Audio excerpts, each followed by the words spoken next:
예, 오늘 제목은 하나님이 받으시는 예배라는 제목으로 에레미야서 7장 1절에서 15절 말씀을 가지고 함께 나눠보도록 하겠습니다. 우리 그리스도인들은 예배하는 백성으로 부름을 받았습니다. 그래서 예배는 우리의 삶의 전부이자 신앙생활의 꽃이라고 할 수가 있겠습니다. 이렇듯 하나님은 향기로운 예배 받으시기를 무척 기뻐하십니다. 그러면 참 예배란 무엇일까요? 어떤 예배가 하나님이 기뻐 받으시는 예배일까요? 오늘 본문을 통해서 살펴보도록 하겠습니다. 하나님이 받으시는 예배가 되기 위해서는 첫째로 길과 행위를 바르게 하라. 길과 행위를 바르게 하라.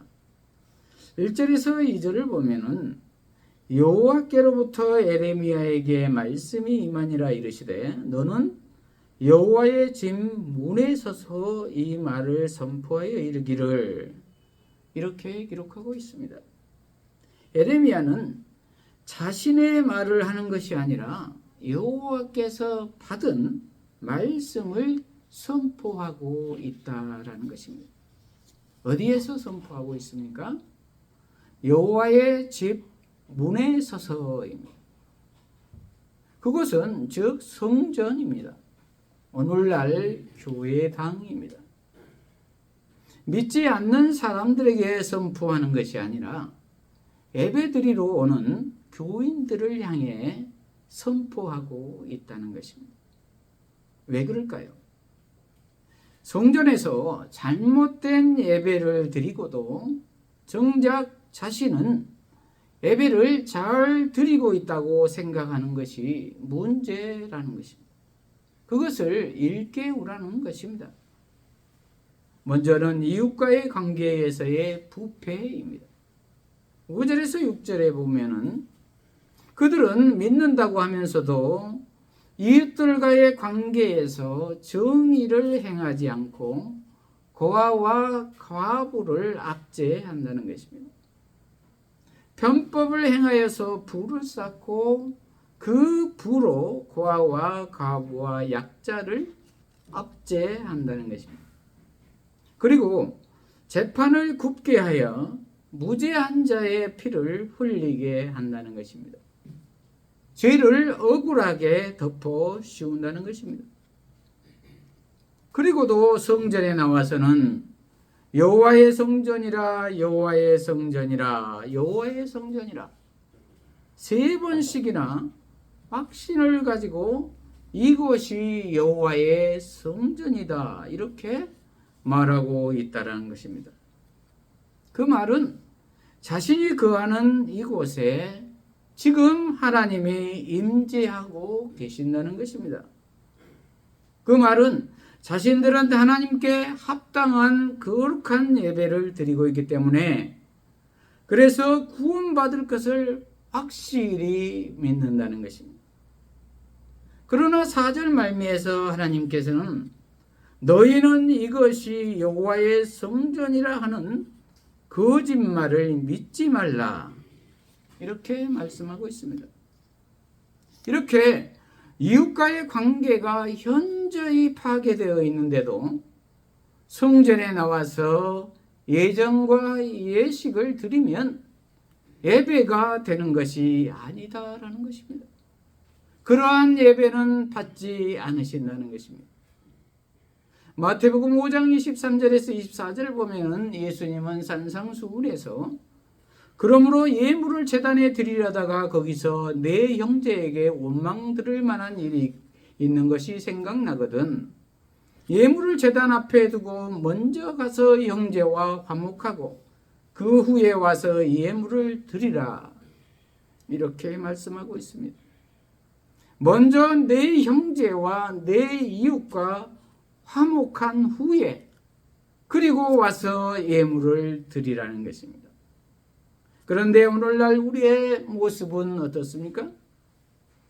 자유시장 경쟁체제라고 해서 수단과 방법을 안 가리고 이웃을 짓밟고 이익만을 쟁취하려고 하지는 않습니까? 돈이 최고인 시대를 살고 있지 않습니까? 이래서는 안 된다는 것입니다. 진정한 참 예배자는 이러한 삶을 살지 않을 뿐 아니라 그러한 행동을 했다면 진정으로 회개하고 용서를 구하고 먼저 화목하게 하고 그 후에 예배를 드리러 와야 한다는 말입니다. 예배에 대한 태도입니다.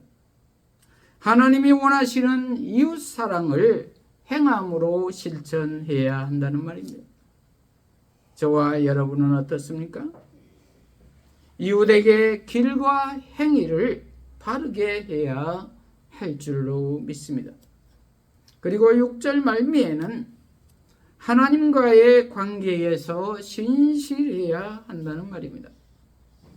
다른 신들 뒤를 따라가며 화를 자초해서는 안 된다는 것입니다. 우상 숭배에서는 안 된다는 것입니다. 그 당시 우상 숭배가 어느 정도였냐면은 7장 18절 이하를 보면 자세히 나와 있습니다. 자식들은 나무를 줍고 아버지들은 불을 피우며 부녀들은 가루를 반죽하여 하늘의 여왕을 위하여 과자를 만들며 그들이 또 다른 신들에게 존재를 부음으로 나의 노를 일으키느니라. 이렇게 기록하고 있습니다. 온 가족이 전심을 다하여 우상을 숭배했다는 것입니다. 자식들은 나무를 줍고 아버지들은 불을 피우고 부녀들은 가루를 반죽하여 하늘 여왕을 위하여 과자를 만들어 바친다는 것입니다. 그리고 또 다른 신들에게 존재를 부은다는 것입니다. 하늘 여왕을 비롯한 그 신상들은 이시타르, 아낫, 아스다롯, 아세라 등의 신들입니다. 주로 풍요와 타산의 신들입니다.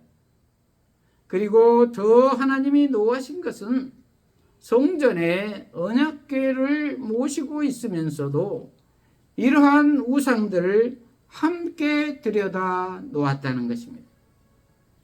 요시야 왕 시대에 다 철폐되었던 것들을 다시 성전에 들여놓은 것입니다.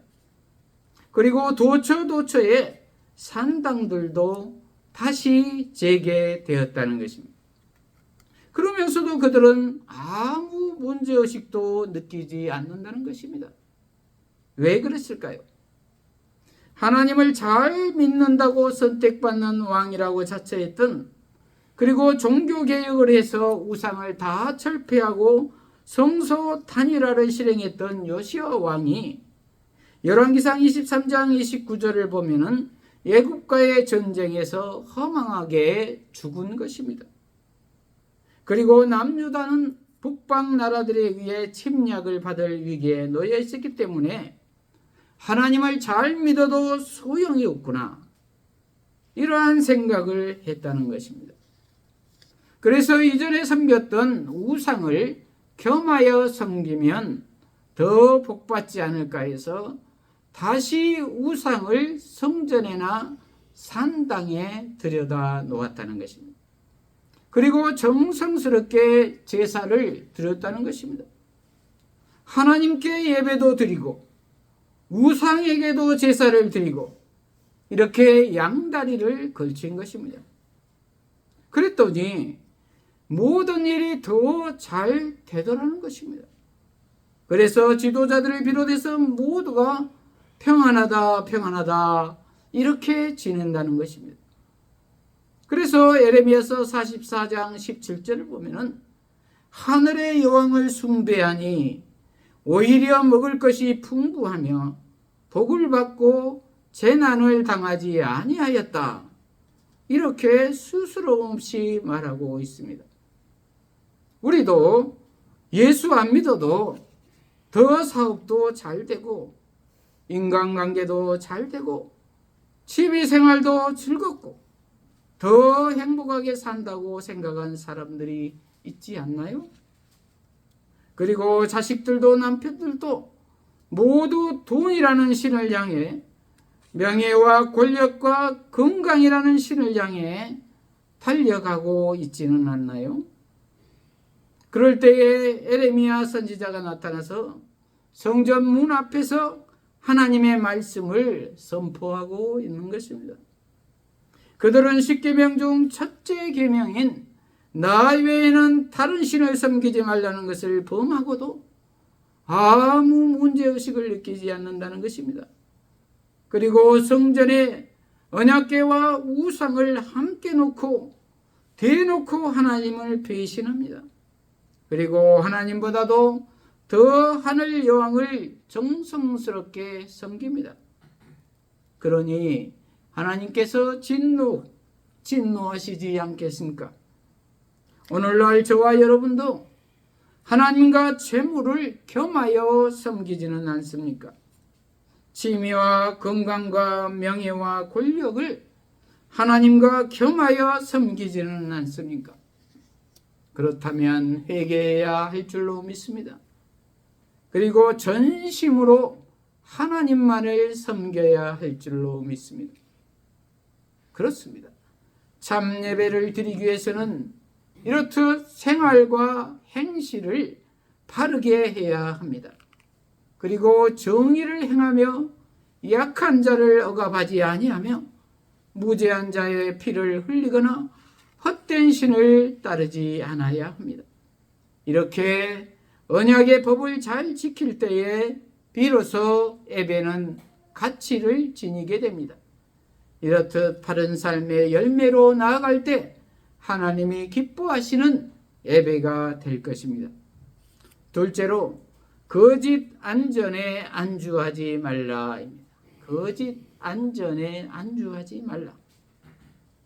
8절에서 11절을 보면은 보라 너희가 무익한 거짓말을 의존하는도다. 너희가 도둑질하며 살인하며 간음하며 거짓 맹세하며 바알에게 분향하며 너희가 알지 못하는 다른 신들을 따르면서 내 이름으로 일컬음을 받는 이 집에 들어와서 내 앞에 서서 말하기를 우리가 구원을 얻었나이다 하느냐. 이는 이 모든 가증한 일 행하려 함이로라. 내 이름으로 일컬음을 받는 이 집이 너희 눈에는 도둑의 소굴로 보이느냐. 보라 나 곧 내가 그것을 보았느니라. 여호와의 말씀이니라. 이렇게 기록하고 있습니다. 하나님께서는 이렇듯 행함이 없는 믿음을 가증스럽게 여긴다고 말씀하십니다. 그리고 바르게 행하지 않고도 성전을 도둑의 소굴로 만들어 놓고도 우리가 구원을 얻었나이다. 이렇게 말한다는 것입니다. 그리고 그 거짓말을 오히려 의존한다는 것입니다. 그러나 여호와께서는 다 보고 계시고 알고 계신다는 것입니다. 저와 여러분은 어떻습니까?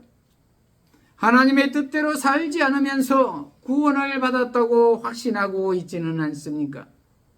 깨어 경성해야 할 줄로 믿습니다. 왜냐하면 잘 모를 수도 있기 때문입니다.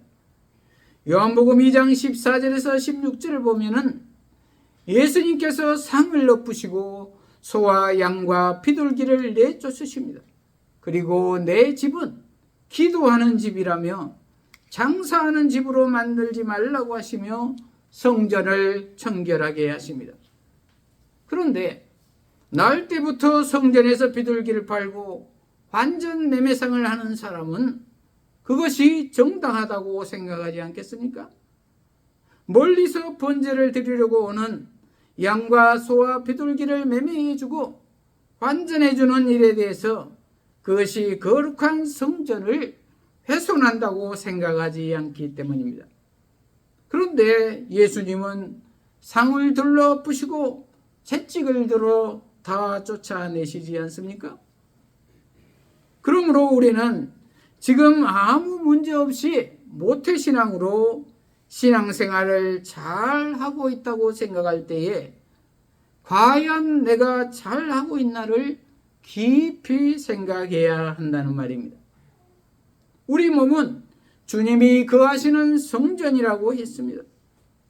그러므로 나의 신앙적 열심이 과연 예수를 위한 열심인가, 나를 위한 열심인가를 잘 살펴야 한다는 말입니다. 그렇지 않으면 바리새인들처럼 예수를 죽인 종교인의 삶을 살면서 잘 믿고 있다고 생각할 수도 있기 때문입니다. 그렇습니다. 그러므로 눈에 보이는 성전이 안전을 보장해 주지 않습니다. 그러나 백성들은 그 거짓에 속아 온갖 악을 행하면서도 성전을 피난처처럼 여긴다는 것입니다. 그러나 결코 신자의 신분과 예배 의식이 구원을 보장해 주지는 않는다는 것입니다. 그러므로 우리는 거짓 진리로 자신을 기만하지 말고 죄로부터 돌아서서 변화된 삶으로 주님을 진심으로 예배해야 할 것입니다. 셋째로 역사에서 교훈을 얻으라. 역사에서 교훈을 얻으라. 12절에서 15절까지를 보면은 너희는 내가 처음으로 내 이름을 둔 처소 실로에 가서 내 백성 이스라엘의 악에 대하여 내가 어떻게 행하였는지 보라. 여호와의 말씀이니라.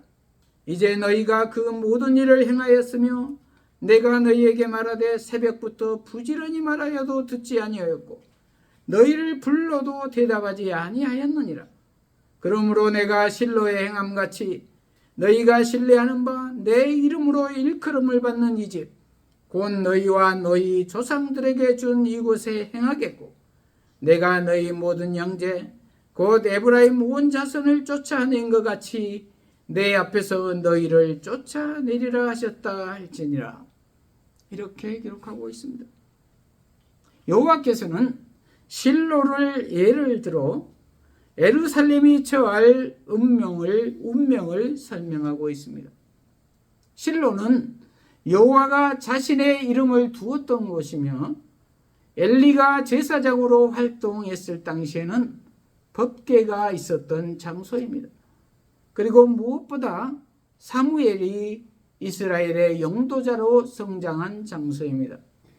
그러나 에레미야가 활동할 당시에 그것은 파괴되었고 하나님에 대한 불신을 보여주는 대표적인 예로 언급되고 있습니다. 그래서 14절에 여호와가 실로에 행한 것 같이 예루살렘에도 행할 것이다 이렇게 말씀하고 있습니다. 왜 그럴까요? 여호와가 이처럼 심판하는 이유는 그들은 하나님이 말하여도 듣지 아니하였고 불러도 대답하지 아니하였기 때문입니다. 저와 여러분은 잘 들으십니까? 대답을 잘 하십니까? 잘 듣고 잘 대답하시기를 바랍니다. 그것만이 살 길입니다. 그러므로 15절에 보면 하나님의 심판은 예루살렘의 파괴에서 그치지 않습니다.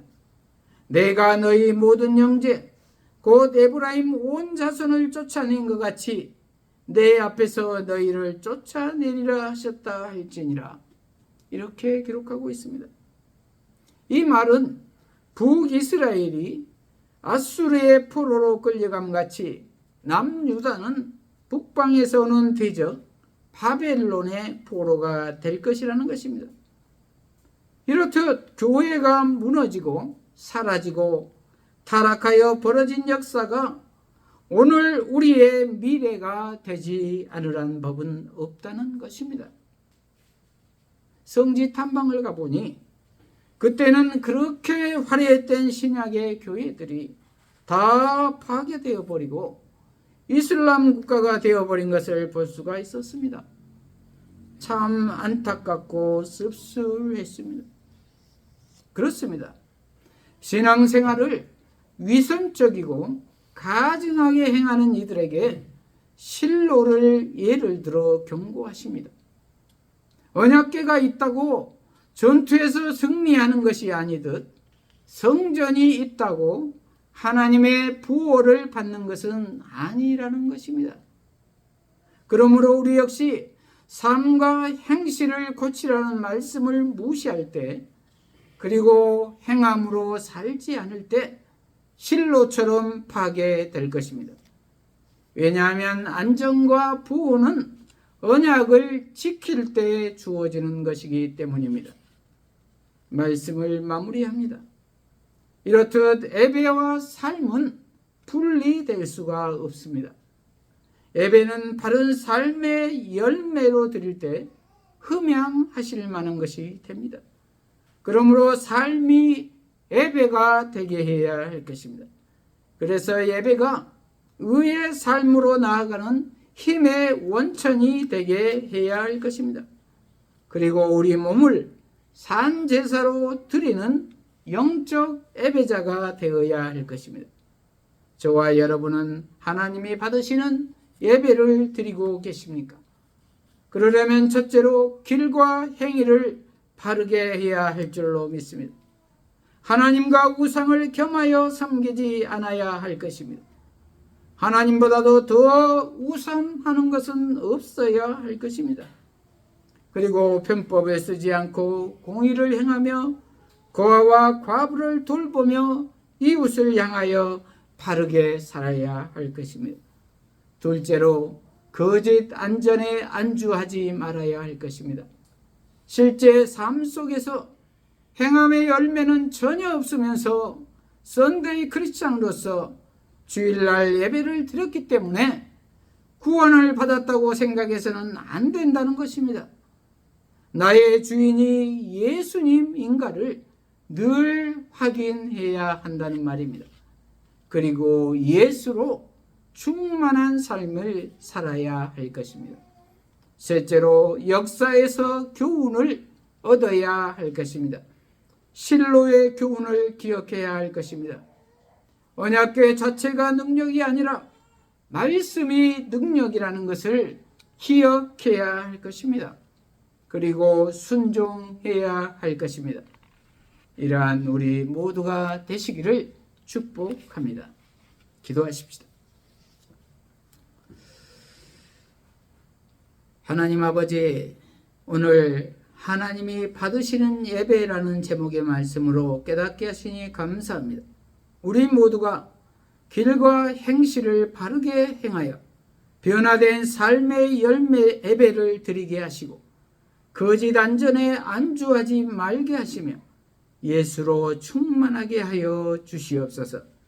또한 역사에서 교훈을 얻게 하셔서 언약궤 자체가 아니라 말씀이 능력이 된다는 것을 믿음으로 순종하게 하여 주시옵소서. 그래서 하나님이 받으시는 참 예배자가 되게 하여 주시옵소서. 예수님 이름으로 기도합니다. 아멘.